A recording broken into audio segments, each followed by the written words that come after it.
Hey guys, welcome back to the channel. I'm Last Son. This is Journey Through the Cornellverse, and today we're going to take a look at Pride, Glory, Honor Wrestling. So this is one of the first Japanese companies we'll be taking a look at. It was created by Japanese legend Sadaharu Jimbo in 1996. PGHW has had a meteoric rise to prominence thanks to the amazing matches that the Golden Generation wrestlers like Miwa, Tatsuko, Mushishibo, Hoshino, and Unakai pumped out on a monthly basis for over a decade. The intense style that made the matches so watchable proved to be a double-edged sword though, as their stars fell away to injury one by one, decimating the main event scene. Jimbo retired in 2014 and handed over power to his protege, Nobutsuko Tatsuko, who is left with the headache of trying to reverse the company's steep decline with few recognized stars. To his credit though, his slow and steady approach has paid off, as a new generation of stars has been established and business has picked up.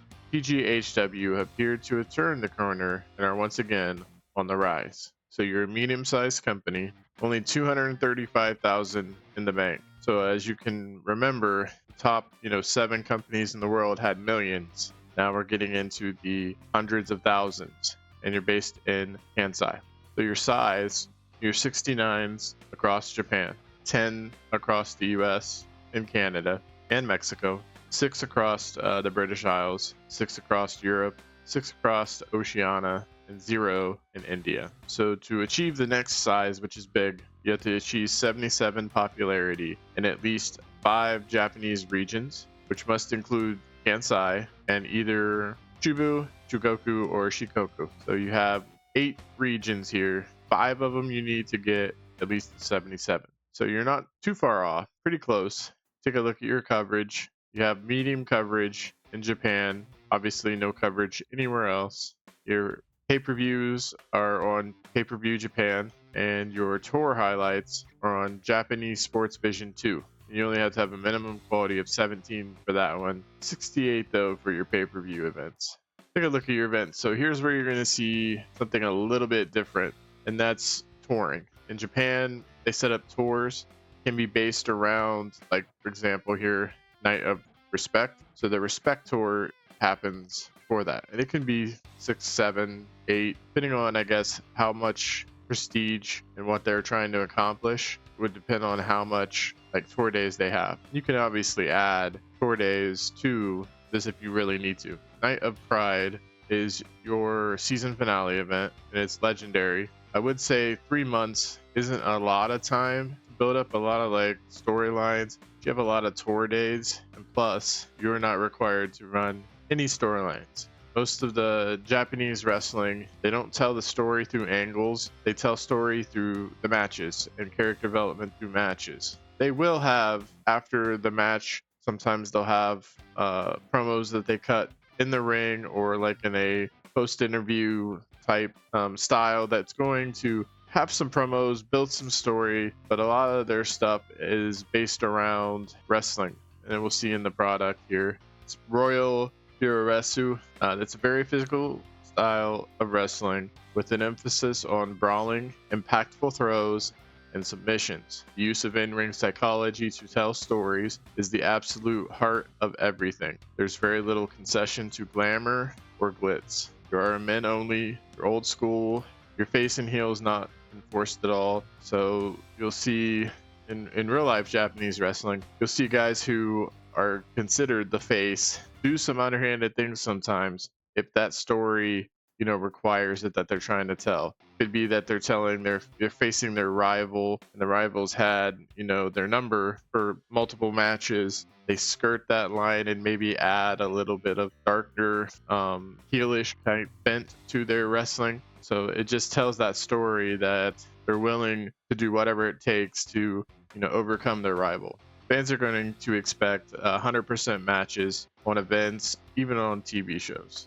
Matches are going to be rated want a match quality versus popularity ratio between 80 and 20 and 60 and 40, depending on what gets the best rating. So popularity in this side of it, if you have a real popular worker and not so much in the ring, you might get a little bit of a rating from that 40%, but most of the time you want those wrestlers who are good in the ring. The style is hard on the workers due to its physical intensity. Fans will be upset by dangerous, controversial, or bloody match types. Matches less than 20 minutes will not be able to achieve world-class scores. Fans expect important matches to be quite lengthy. This won't apply to any of your tour, B-shows, lesser throwaway type events, but on those pay-per-views, if it's a big matchup, important matchup, got to be really a long time. Fans will expect clean finishes to matches and will be upset with anything else.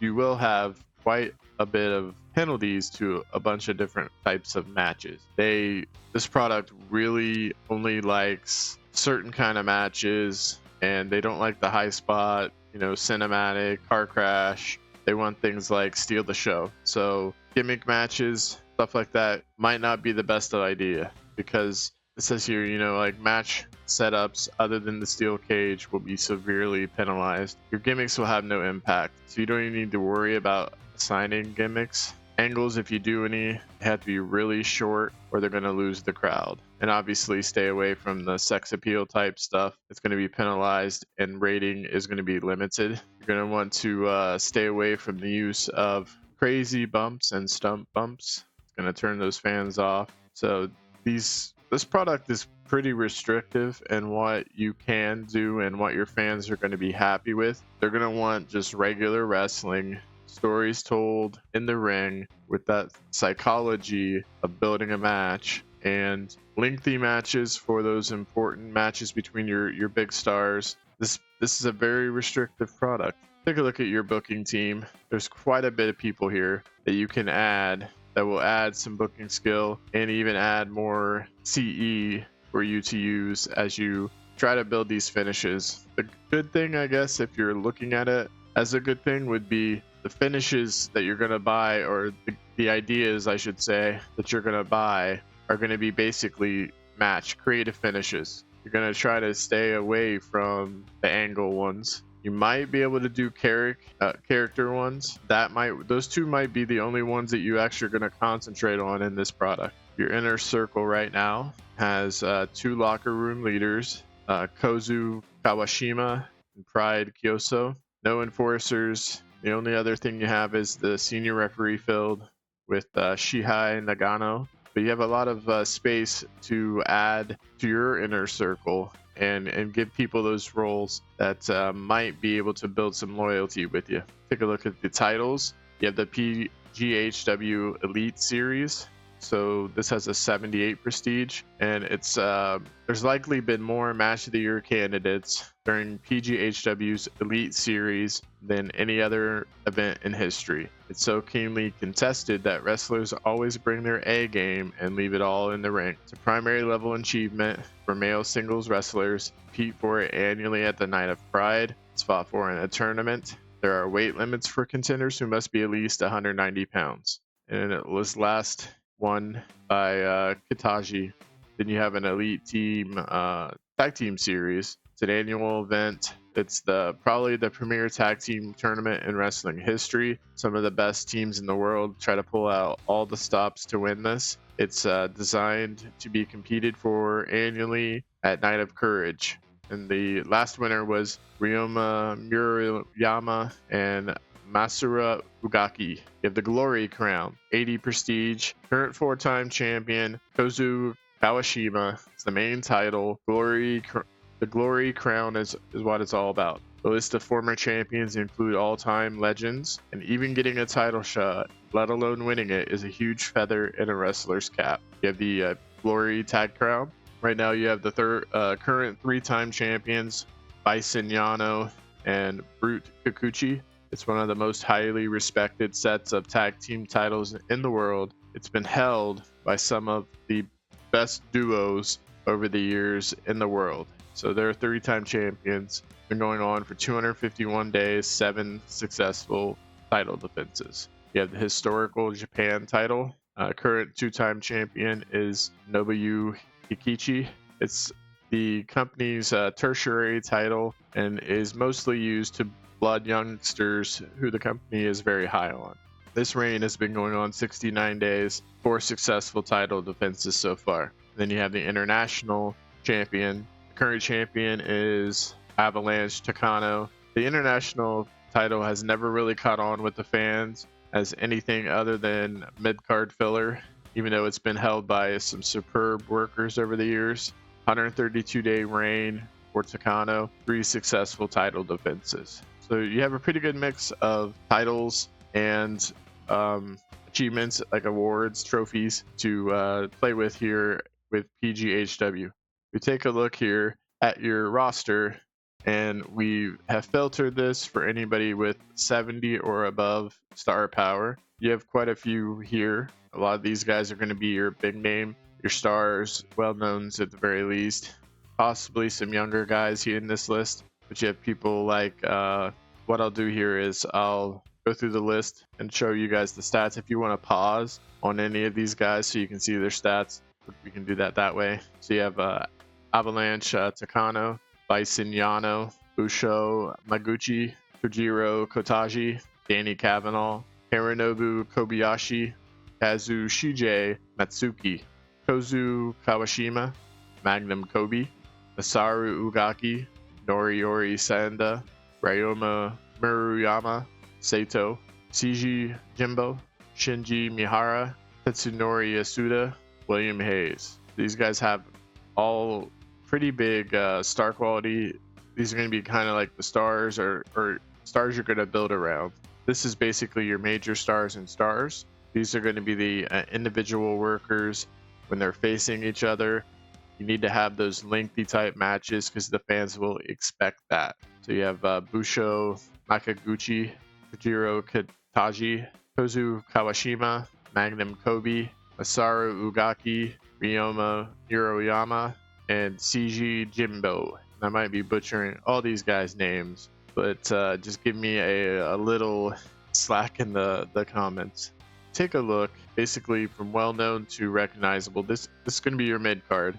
It also could potentially have some guys that could potentially move up into the star and major star level and start to replace any of the older guys that you have up there. So we have guys like, I'll kind of just go through these guys real quick. You can see their stats, and I'll call out anything that I see on this.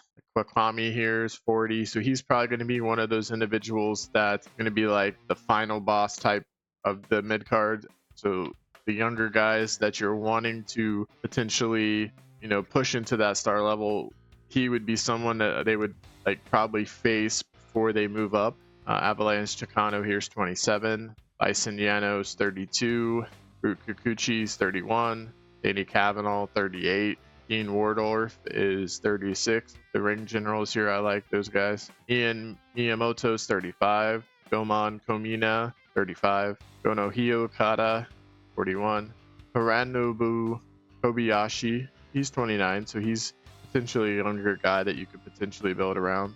Hirobumi Takamoto 28, another guy.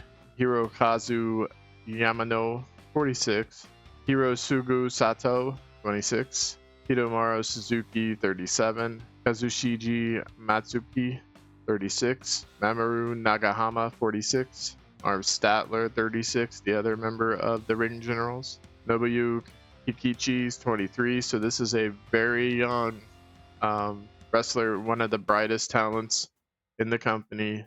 So this is someone that you could potentially look to push up the ranks here as you get further into the save. Noriori Sanda's 43, Omizo Shikatai 32, Reavers 43, Sato or Sato is 30, Shinji Mihara is 23, and he looks to be another wrestler that will eventually be a big part of your company.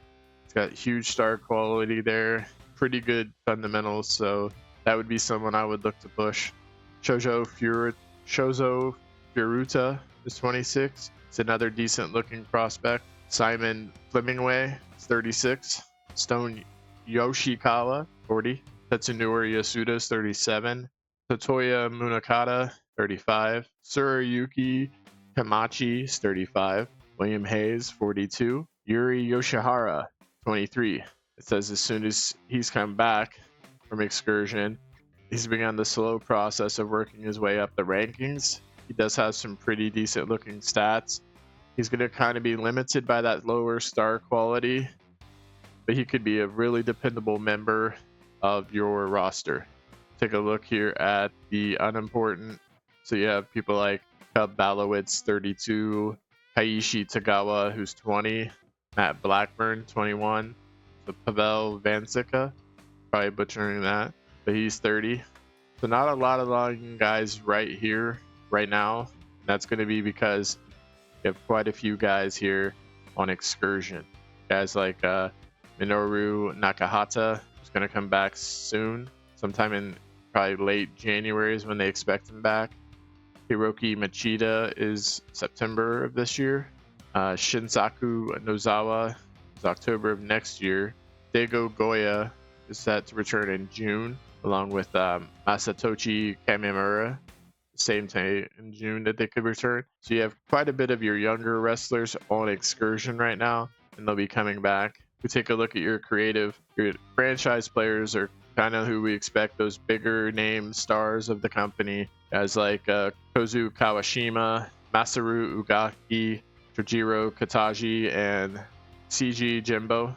Expect things that you have. These guys who not only could be a star but carry the company. Shinji Mihara and Avalanche Takano, two guys you may want to take a look at and make sure you like the way they look, is you're booking them pretty strong. Hot prospects, guys who may not become main eventers but are going to become potential valuable members of the roster. And you'll see the top two are the same two from Next Big Thing, so that's the kind of the computer letting you know these guys are someone you may want to look at. They're going to be pretty good. Shinji Mihara, Avalanche Takano, Hironobu Kobayashi, Hirobumi Takamoto, and Yuri Yoshihara. Times you want to do promos, these are going to be the people that you're going to want to have them speak.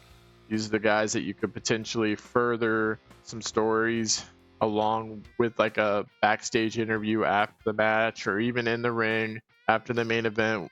One of these guys could talk and do what they call send the crowd home. So Pride Kyoso, he's not a wrestler, but he's one of the legends of PGHW. So you could have him come out and address the crowd, announce big announcements, things like that. Magnum Kobe, Kozu Kawashima, Tetsunori Yasuda, and Masaru Ugaki. All these guys are good at handling the crowd, good charisma, microphone, and star presence.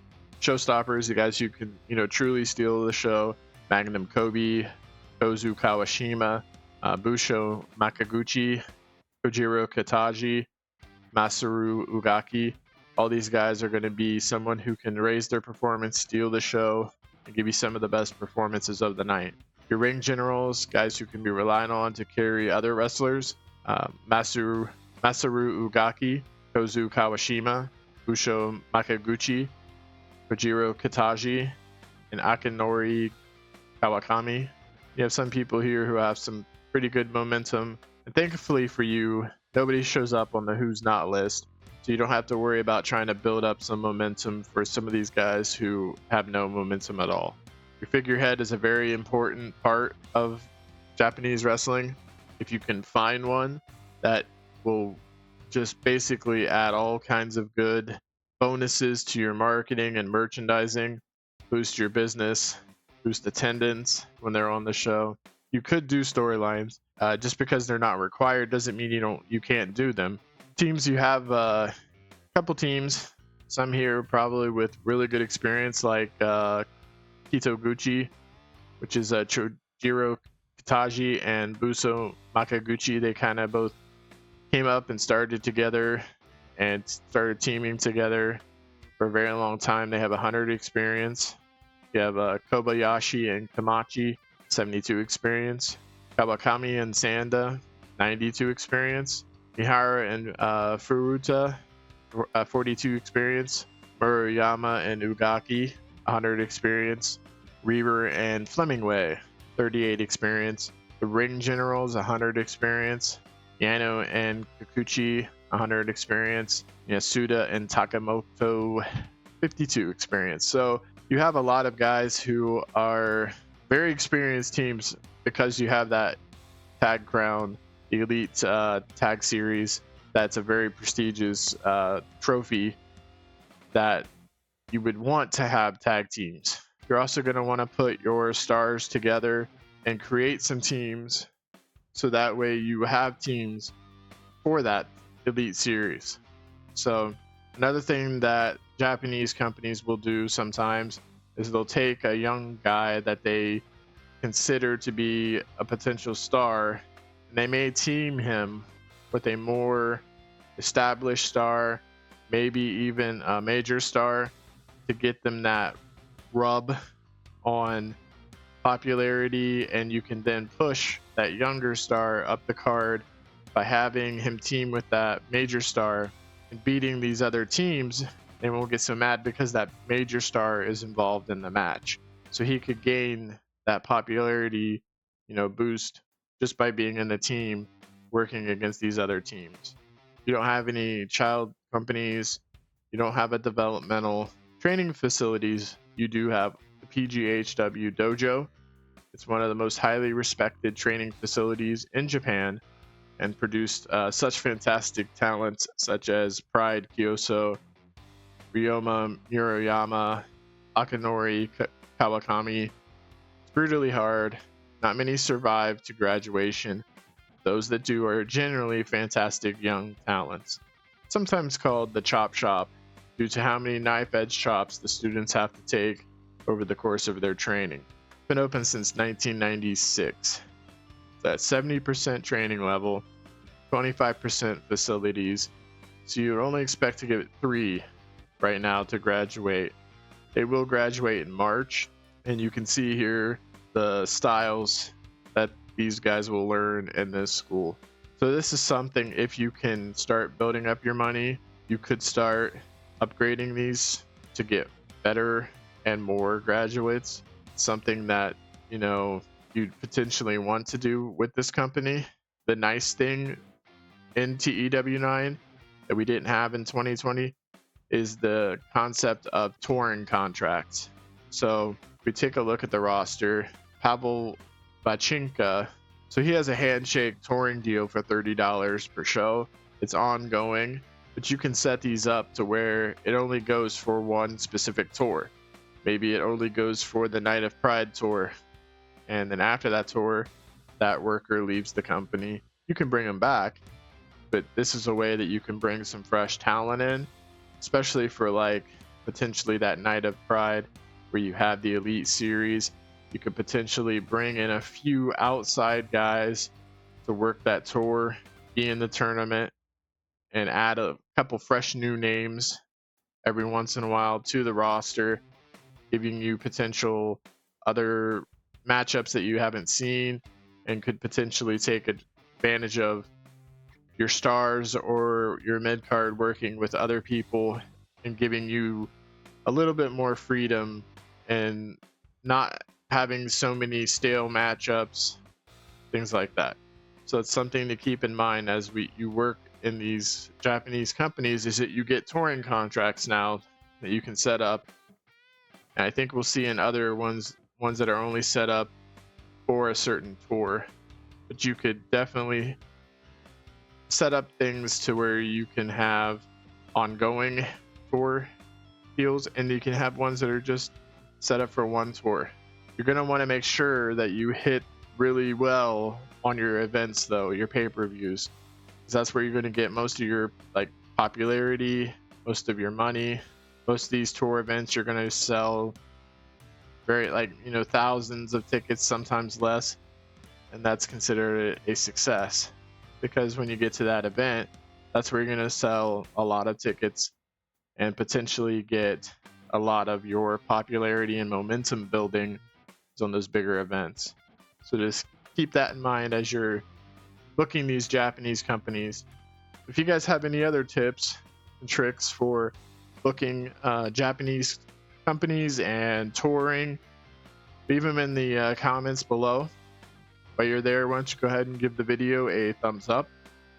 Subscribe to the channel. So I'm Last Son. This has been Journey Through the Cornellverse today with Pride, Glory, Honor Wrestling. Keep playing, guys. Stay awesome. And I'll see you in our next video.